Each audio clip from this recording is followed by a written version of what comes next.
In the Hall of Egress, Finn gets trapped in a dungeon unlike any he has experienced before. At the expense of his sense of sight, he can manage to navigate out of this dungeon and resume his life blind, but if he ever opens his eyes, he finds himself back at the Hall of Egress, with everything he experienced essentially having been erased.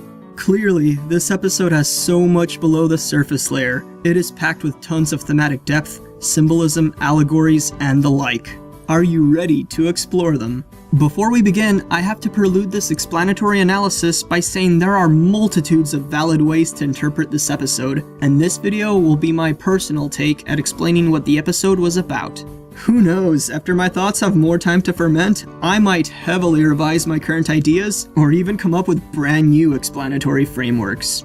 Now, let's establish the groundwork we have to work with. As I said, this episode is highly interpretable and no doubt varies based on the personal perspective of the viewer. However, there are 3 attributes which are well defined and fixed in place, so to say, and for the most part, any large-scale interpretation has to take these attributes into account and integrate them into the analysis. Attribute 1. Finn has to brute force his way out of the labyrinth rather than relying on clues, physical objects, or even past experiences he had. He cannot carefully plan a route out, it will simply not work. Finn has to throw caution to the wind and go... Attribute 2. Part of Finn's journey included completely casting aside his past identity. Finn left behind his friends and family, but even that wasn't enough. The thread of his shirt is overtly symbolic, and it even harks back to the start of the episode. It is both a way for him to return from whence he came, as well as a way for his pals, which in this case would represent his past life, to catch up with him. And due to this, Finn has to leave behind his trademark clothes which give him the defining image we all recognize. The scene of his clothes floating down the river marks the moment when Finn sheds his identity completely. Attribute 3. This occurs alongside Finn casting aside his old identity. To escape the dungeon in its entirety, Finn had to stop trying to escape it. To find the exit, he had to stop looking for it. Finn unknowingly states as much himself. No more egress.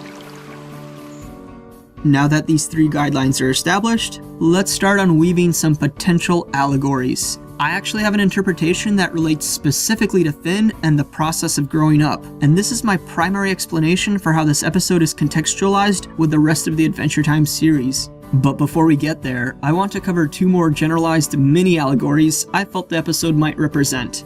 One brief interpretation I have evokes a moral, more or less, to the story. That moral is how sometimes in life, you can't get hung up on the details. To progress, you just have to push forward and see where you end up. Finn's attempts at painstakingly cataloging a route to escape the dungeon was for naught, as the layout was ever-changing, which represents how sometimes life can move at a faster pace than you can keep track of it. Life won't always wait for you to catch up, and even when you think you're out, the ordeal may not be over. Instead of staying in the same place, with the same identity, and stagnating, you have to yet again just move forward, because in the end, that's the only real choice you have. And eventually, without even being aware of it, you might find yourself at the right place where everything fits together and you can see the big picture.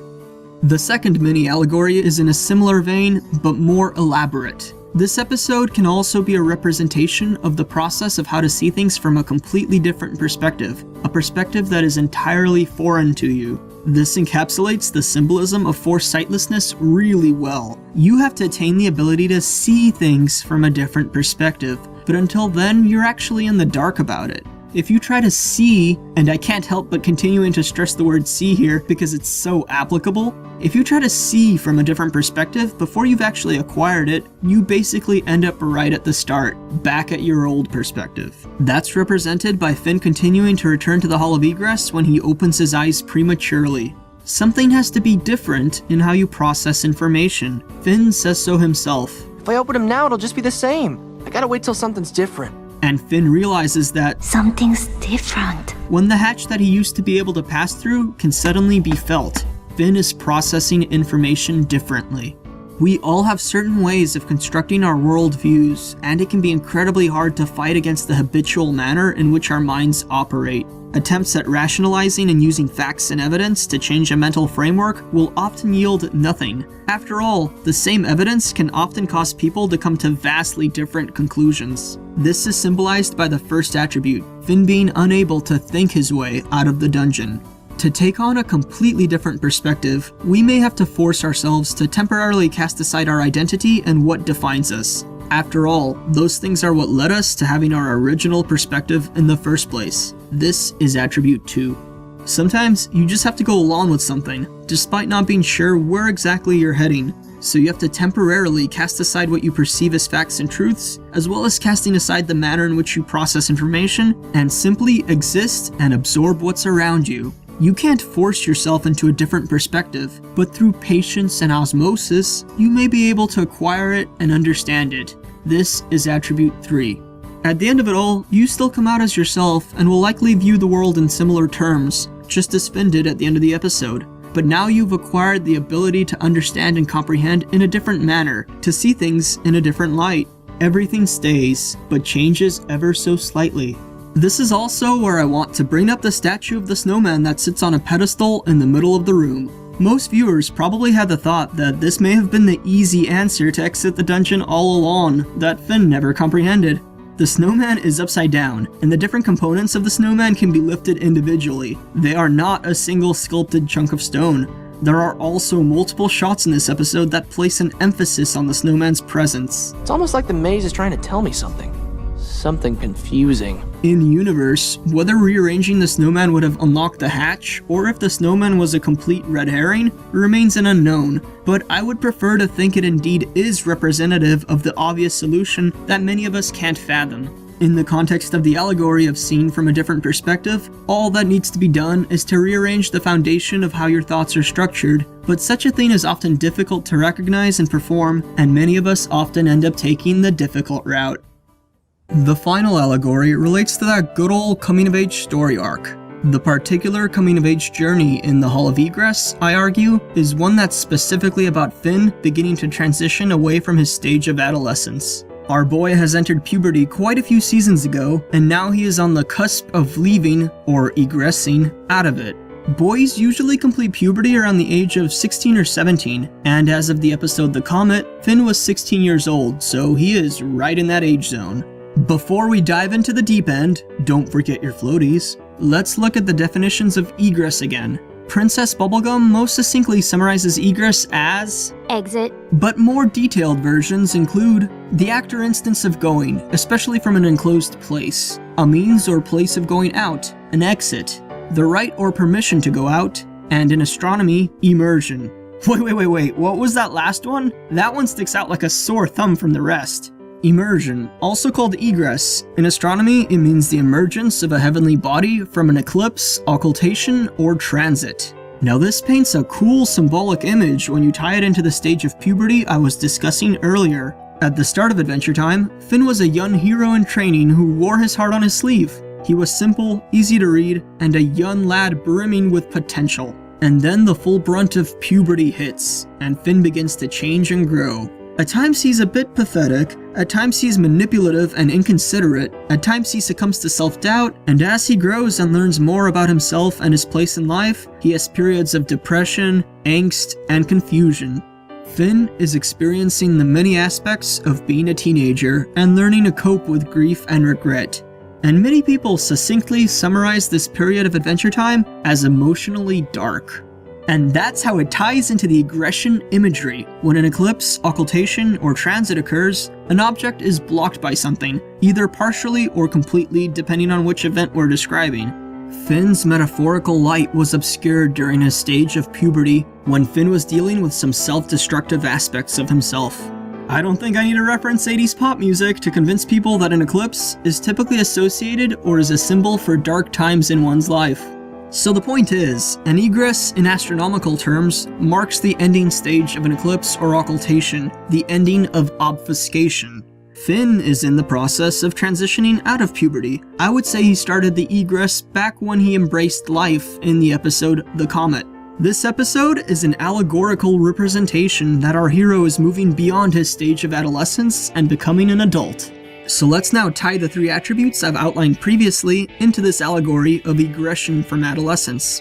Using clues and formulating an escape route out of a labyrinth is representative of how you can't become an adult by trying to emulate what you think an adult should act like. Doing research and constructing a guide on how to act grown up would simply result in a farcical facade. A person does not rationalize their way into acquiring the label of an adult. That label is associated with how that person intuitively acts. That might seem a tad silly when Finn is shouting, "Ba ba ba ba ba ba ba ba," but that just goes to show how being an adult is not at all equivalent to having a stiff, no-nonsense personality. The integration of the second attribute is quite obvious, since it has to do with shedding your old identity, and the process of becoming an adult does involve taking on a new identity. It also includes finding oneself in a new and unknown place in life, which is demonstrated well visually by Finn wandering through the landscape with no knowledge of where he actually is. Finn essentially going primal is representative of how transitioning into an adult often means you'll be a greenhorn at many things. You will have a lot of learning to do from square one, from the ground up. In a sense, it can feel like you're reverting to the basics, which is what Finn is doing in the sense of survival. Finn is taking on a back-to-the-basics lifestyle. If you're having a hard time understanding what I'm trying to get at here, think of the episode Rattleballs, where Finn learns better swordsmanship. Finn has been killing monsters with swords for practically his whole life, and yet he is still terrible at swordsmanship and needs to start back from the basics. Well, that's what being an adult often feels like. And just like with the allegory of seeing things from a different perspective, while you do abandon your old identity to transition into an adult, it's typically just a temporary phase. The first stages of an adult can make you feel like you're a different person, but after you manage to embrace adulthood, you often find out you've still retained all the things that made you who you were. Again, everything stays, but changes ever so slightly. The third attribute relates to the simple concept that you can't try to grow up. Trying to grow up, more often than not, merely delays the entire process. Transitioning into an adult is just a thing that happens naturally on its own. There is mild overlap with the first attribute here, but the difference is in the scale. The first attribute is about nitpicking the details, while the third attribute is about how if you're constantly thinking or concerning yourself with whether you're grown up or adult enough, you're actually being rather childish. Only when Finn stopped trying to egress entirely did he manage to actually egress. The moral in this sense is that growing up is not something you should concern yourself with. It's not worth fretting over, and one day you may find yourself surprised that you're already an adult. Heck, I think it's apt that Finn actually freaks out at first when he finds himself back inside the Hall of Egress, because many of us realize how great being a kid was only after we have started transitioning into becoming adults. I gotta bring up the snowman again for this emerging from adolescence allegory, as again, it serves as symbolism of the easy but indiscernible answer. Sometimes, to transition into an adult, you just have to get your life in proper order, get the snowman in proper order. But from where we stand, that's not as easy or obvious as some onlookers, us viewers, might think. So instead, we wander around aimlessly, taking the hard path, until we emerge victorious from the ordeal. And that, in my personal view, is the primary allegory behind the Hall of Egress. I want to draw analogies from two other works of fiction to the main concept in the Hall of Egress. This main concept is the widely applicable notion that to egress, you have to stop trying to egress. No doubt there's an extensive amount of literature out there you could draw analogies and parallels to, but I just want to briefly discuss the first two that came to my mind, and those are the anime FLCL and the video game No More Heroes. In FLCL, the protagonist Naota is a young boy just entering puberty, but he thinks himself to be far more adult than those around him, including actual adults. When Naota tries to act what he presumes an adult should act like, is when he appears the most childish, and he often ends up demonstrating his naivete. By the end of the series, when Naota's coming-of-age story has concluded, he has matured by accepting that he is still a child, and the act of embracing his own childhood, conversely, makes him appear more grown up than at any other point in the series.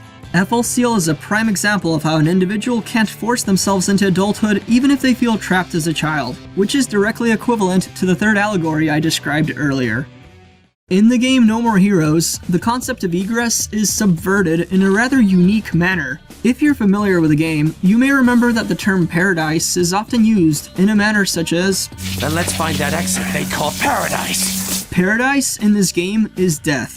Take my word for it, it's pretty darn overt, and is used contextually in this manner multiple times. Here's your ticket to paradise, old man. Now to be specific, it's not simply dying, but more akin to dying a warrior's death on the battlefield against a worthy opponent. And this game is also a parody of video games in general, so there's far more complexity layered atop the whole thing, but that's a separate topic altogether. So, what's the comparison to Egress as seen in Adventure Time? Well, the protagonist, Travis, is a highly self-destructive individual, and he has what can be called, in the most simple terms, a death drive. It's something the psychoanalyst Sigmund Freud wrote a bunch of semi-interesting bullshit about back in the day. At multiple points in the game, Travis comments on how he wants to find the exit to paradise, and how he can't find the exit. In fact, in the first boss fight, he repeats this line 5 times in a row at the end of an internal monologue. Travis wants to find a fulfilling death. That is his egress. But this desire is what essentially bestowed him with the experience, skill, willpower, and unflinching resolve to fight to the death without a shred of fear or holding anything back. His death drive is what allows him to be a ruthless killer. His death drive is, surprisingly, what keeps him alive. Travis cannot egress because he's always trying to find the exit. Yeah, I know, bizarre, but No More Heroes is a pretty bizarre game, and pretty much the last thing Suda51 made that's worth playing, but that's an unrelated personal rant. Another thing you can do with the episode The Hall of Egress is overlay it onto the standard Hero's Journey template, though this is by no means the first adventure Finn has had that this applies to. It's an easy and fairly fun thing to do, and Finn's journey covers nearly all the basic components. Obviously, Finn's call to adventure is just that he inherently loves the joy of adventuring, but also Flambeau's brother did recommend a new dungeon. The supernatural aid is the dungeon itself, locking Finn inside. The threshold is the hatch that Finn can't open, and this hatch also marks Finn's entry into the unknown. The challenges and tribulations are, of course, the labyrinth itself, but also the entirety of the puzzle Finn has to solve. I would have said Finn lacks an actual mentor in this specific journey and relies largely on himself, except wait, we have that flashback to Princess Bubblegum teaching Finn what egress is. Exit. So I think that covers that base. Finn's helpers? Jake and BMO. This may seem counterintuitive, as they were chronically opening his eyes and forcing him to reset. But these actions of Jake and BMO are what lead Finn to the realization that he can't just stay behind at the treehouse for months waiting for something to change. So in a way, when Jake says, "If I want to do it that bad, it must be kinda right? He is correct. He actually was helping Finn along because he helped Finn reach that revelation portion of the hero's journey. The death and rebirth component is covered by the shedding of identity and the taking on of a new one, and that also covers the transformation component. Atonement? Let's ignore that one. And then finally the gift of the goddess component during the return. That seems to be what Princess Bubblegum says to Finn. At the seashell's center lies the cornucopia's smallest door. For Finn, PB is a mentor, a ruler, an icon, and even Finn's first crush. And Finn has taken up an idealized version of PB in his mind that's somewhat separated from the actual PB. Finn's mental image of PB has already appeared as a goddess figure back in the episode Breezy, and here she is making a similar appearance on Finn's journey back to the known. So yeah, I'd say other than Atonement, the monomyth, or the hero's journey, fits quite well onto the structure of this episode. The last thing I want to discuss before this video concludes is the phrase PB says to Finn. At the seashell's center lies the cornucopia's smallest door. If nothing else, that's extremely provocative. I wasn't even sure how to start parsing this phrase, so originally I googled Adventure Time and cornucopia, and I learned that cornucopia was actually the name of a Thanksgiving week advertising program for Adventure Time back in 2014, which led up to the airing of these 4 episodes. And immediately I thought, what the hell am I doing? But wait, on the other hand, the episode Is That You was one of the more elaborate episodes that dealt with multiverses, resulted in the Finn sword, and had multiple doors in it, and even references to doors. I guess I'm headed towards that door. So could PB's phrase be some sort of foreshadowing or callback in relation to the Finn sword or Prismo's reality branching dimension, or something along those lines? I honestly have no idea. I also tried parsing the imagery PB is invoking with her phrase into words to see if some obvious meaning could be inferred, at the seashell's center. Well, there's a variety of seashell types, but if one is going to have a discernible center, the imagery being utilized is probably the swirling variety. So in other words, at the spiral's center. There's two ways you can view a spiral, as everything going toward a singularity, or everything emerging from a singularity. Shells grow outward from the center spiral or whirl, so the first part of the phrase could essentially be interpreted as at the source from which everything emerges. A cornucopia, or a horn of plenty, is a representation of the resources that the earth lavishes us with, but at the more general level, it is simply a symbol of abundance and prosperity.